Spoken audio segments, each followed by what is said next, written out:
Hello, everybody, and welcome back to another episode of Pointless Top 10, a show where we make top 10 lists of the pointless things. Why are we flying by his pointless statue in Booty Bay? Because inside pointless things are treasure.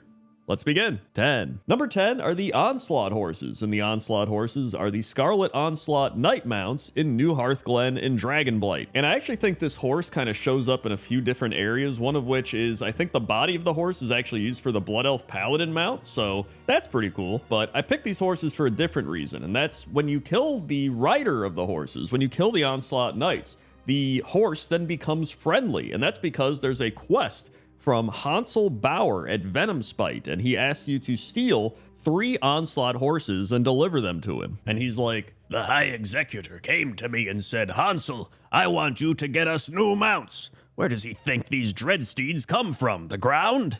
Actually, they do if you can find a horse graveyard. But we don't have one of those, so what we need you to do is go south to New Hearthglen, kill the knights, take their riding crops, and steal their war horses." Which I find it interesting that he says Dreadsteed, because Dreadsteed's usually the Warlock mount, right? And then actual undead mounts like the one he's riding are called Skeletal horse mounts. And the Death Knight ones are called Dreadsteeds, so I have no idea. But either way, that's why I like these horses, and that's why the Onslaught war horses are number 10. 9. Number 9 are the Highland Mustangs, and the Highland Mustangs are horses found in northeastern Grizzly Hills. And there's a few reasons I picked these horses, one of which is I just love the area. There's all these yellow flowers all around, and the horses are just running in this big pack, and that was always just memorable to me, like seeing a group of horses running around in a very nice, calming area, you know what I mean? But then, in relation to the actual horses running around, there's 2 quests, one for Horde, one for Alliance. So for the Alliance, they're just like, hey, ride 5 Highland Mustangs back to Squire Percy, because they're trying to just get more horses for the new encampment they've built. But meanwhile, on the other side, the Horde are like, hey, the Alliance are trying to get horses for their new encampment. Let's just go flashbang them. So you literally flashbang the horses, and it makes them scatter about,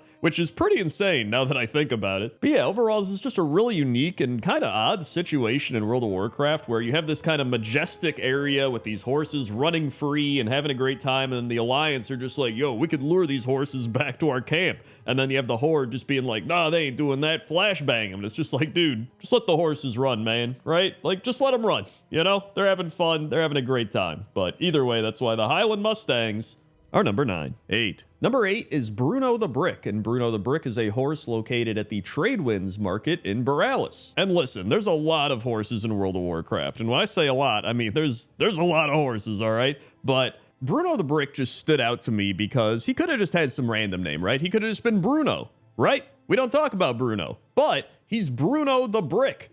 That means that this horse was so noteworthy that they gave him the nickname the Brick, which I think is sick, right? Like, that means he is so sturdy, he's so firm, or, you know, whatever it might be. There's got to be some reason, but they're like, dude, this isn't just Bruno. This is Bruno the Brick. And I think Bruno the Brick is also a great example of pointless top 10 and why I love doing this, because I could just find the, you know, most noteworthy horses in all of World of Warcraft, and it would be like all the ones you've already heard of. But I'm like, you know what? I'd like to forgo some of those and find some of the lesser known, you know, non-heroic, non-crazy horses, not involved in quests, not involved in lore, that are just like some cool named horse that might have some mysterious lore that we don't really know about. And to me, that's the fun of this, right? That's the fun of World of Warcraft. This vast world has so many things in it. Like, we don't have to focus on the craziest stuff all the time, right? Like, we can just go find the Bruno the Bricks of the world. And so that's why Bruno the Brick is number 8. 7. Number 7 are the pack mules in World of Warcraft, and there's actually quite a few pack mules in World of Warcraft, some of which are in the Howling Fjord. These are the abandoned pack mules,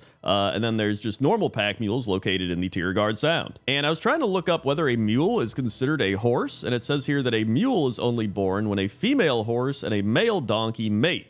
And mules are actually almost always sterile. And it also says when a male horse and female donkey mate, they produce a hinny. But listen, I'm not about to make pointless top 10 donkeys or mules or any of this, because I don't even think there's enough in the game to do that. So I was like, you know what? This is pointless top 10, all right? They're half horse. That's fine. It's good enough for this list. And this is actually really interesting. So it says here, a 2013 study found that mules are actually the most intelligent of our domestic animals. They are great problem solvers and have really good learning skills. So they are actually not really stubborn. they take time to study a problem before taking any steps, and donkeys are quite intelligent, but not as much as mules. And because of their steady footing and tendency to remain calm, unlike horses, which can throw riders off, mules are the chosen animal to ride in the Grand Canyon. And so there we go. That's why we have so many pack mules, and so that's why the pack mules of World of Warcraft are number 7. 6. Number 6 is the Dreadsteed, and the Dreadsteed is an epic warlock ground mount, which you can acquire by just being a warlock. And you used to have to do the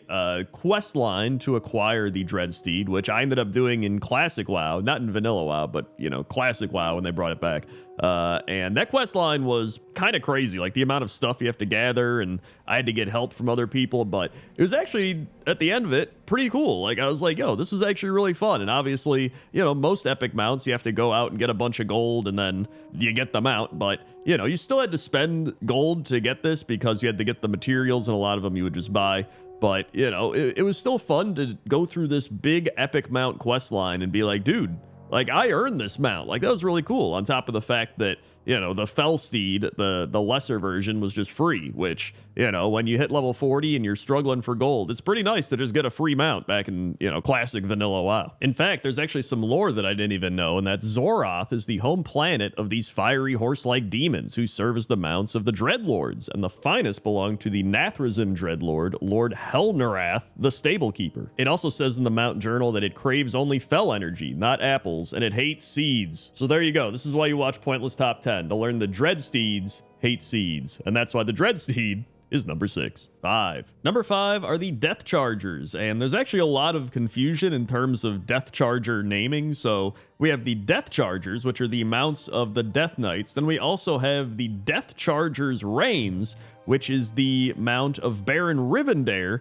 who is riding not on a Death Charger, but on his own, like, skeletal warhorse, which I guess would be considered a Death Charger. So I decided to include the 4 horsemen here as well, just because, you know, it's the 4 horsemen. It's a top 10 horses. Death Charger. He's riding the Death Charger's reins. We're talking about Death Chargers. They're just undead horses at the end of the day. Although actually it says here that some of them are classified as demons or beasts. So I guess not all of them are undead. I don't know. This is what I'm saying.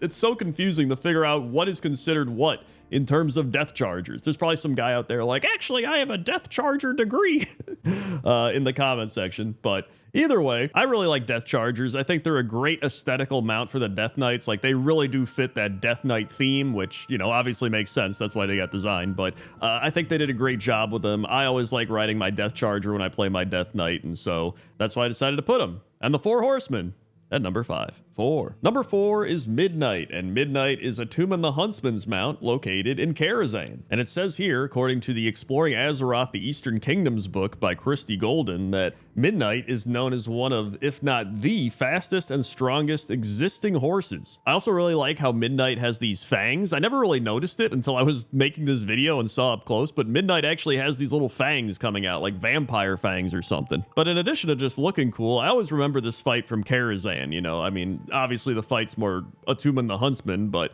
you know, Midnight is also part of the fight, and it's always just going into Karazhan for the first time. You just be like, whoa, this place is crazy, and you look over and you just see the stables, and you would always, well, not always, but typically you would start with Atumen the Huntsman as the first boss of Karazhan, but it was an optional boss, but most people did it anyway. And then we had the Return to Karazhan, where you got to fight Atumen the Huntsman again, and it's just, we've always seen Midnight in various iterations of World of Warcraft, and Midnight's just a really cool horse, so I wanted to put him on the list, and that's why I put Midnight at number 4. 3. Number 3 is Invincible, and as the age-old saying goes, if they're invincible, why can I see them? Which I'm sure you've heard at some point in trade or general chat. But yeah, Invincible is the horse of Arthas Menethil, and he was the skeletal steed that Arthas rode throughout Warcraft 3, though his name was actually first introduced in Wrath of the Lich King. And I always thought Invincible was really cool. I actually just ended up getting Invincible when they did the big boosted mount chance event in World of Warcraft, so thank God they did that. Otherwise, I'd still probably be running ICC every week to try and get it. But one cool thing is you can actually find Invincible's graveyard at Balnir's farmstead in Tirisfal Glades. If you go there, it just says, Invincible, beloved steed of Prince Arthas Menethil,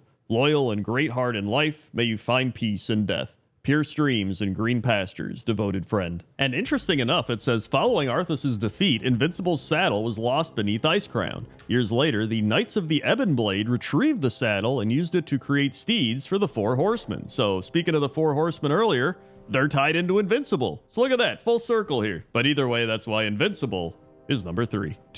Number 2 are Preston and Argyle, and these are Fiona's horses, who is a Worgen. And she is the quest giver located in the Eastern Plaguelands, and she has this caravan, and the horses pulling the caravan are Preston and Argyle. And it actually says here that they might be a reference to the 2 football or soccer teams called Plymouth Argyle and Preston North End. But yeah, I always remember seeing all of them when you walk into the Eastern Plaguelands for the first time post-Cataclysm, and then the caravan would be right there, and she's giving out quests, and then she would later appear with the caravan in Preston and Argyle in Shadowmoon Valley and Draenor, and then appear once again in the Dragonscale base camp in the Waking Shores. So they've actually reappeared quite frequently throughout the history of World of Warcraft. Also, I thought this would be a great time for some horse facts. So horses can't breathe through their mouth. Horses can sleep standing up. Horses actually have excellent hearing, as well as nearly 360-degree field of vision, and horses start walking within a few hours of being born and can start running within a day, which is actually pretty insane to think about. But yeah, I think Preston and Argyle are great. I love that they're reoccurring more than many other horses in World of Warcraft. They're pulling a carriage. They're awesome, and so that's why Preston and Argyle are number 2. And number 1 is Blanchie, and Blanchie actually has a few different variations. There's Young Blanchie, Blanchie, Old Blanchie, and Dead Blanchie, which I guess you could tie the mount into Dead Blanchie, but Blanchie was the horse of Theodore and Verna Furlbrow in Westfall. And I decided to put Blanchie at number 1 because when I think of a World of Warcraft horse, Blanchie is the number 1 horse that comes to mind. Like if somebody was just like, Crendor, name a World of Warcraft horse right now, I'd be like, Blanchie. Although I don't know why anyone would ever ask me that, but that's besides the point. Like to me, Blanchie is the most well-known horse in World of Warcraft, and they've been in various variations of WoW. They've been in Classic WoW, Burning Crusade, as Young Blanchie. They were in Wrath of the Lich King, accompanying the Westfall Brigade to Northrend, and then obviously they were in Cataclysm, where the Furlbrows and Old Blanchie were ordered to be killed by Vanessa Van Cleef, which, if you haven't done, is a very memorable and notorious questline in World of Warcraft. Then after all that, she reappears in the Shadowlands as Dead Blanchie, and you do a bunch of different quests, giving her apples and clean water and oats and grooming brushes and horseshoes, and then after a while of doing that, you end up getting Blanchie's reins, which is a really cool mount. And so yeah, for all those reasons, I just had to put Blanchie at number 1. It made the most sense, and so that's why Blanchie is number 1. Hey everybody, thanks for watching this episode of Pointless Top 10. If you want more Top 10s, you can check out 3+ hours of animal facts. That's just a bunch of pointless Top 10 animal stuff compiled into one. Or you go check out Rams, because that was added after I made the 3+ hour animal compilation. Also, like the video and comment your favorite horse in World of Warcraft down below. Okay? Okay. See ya.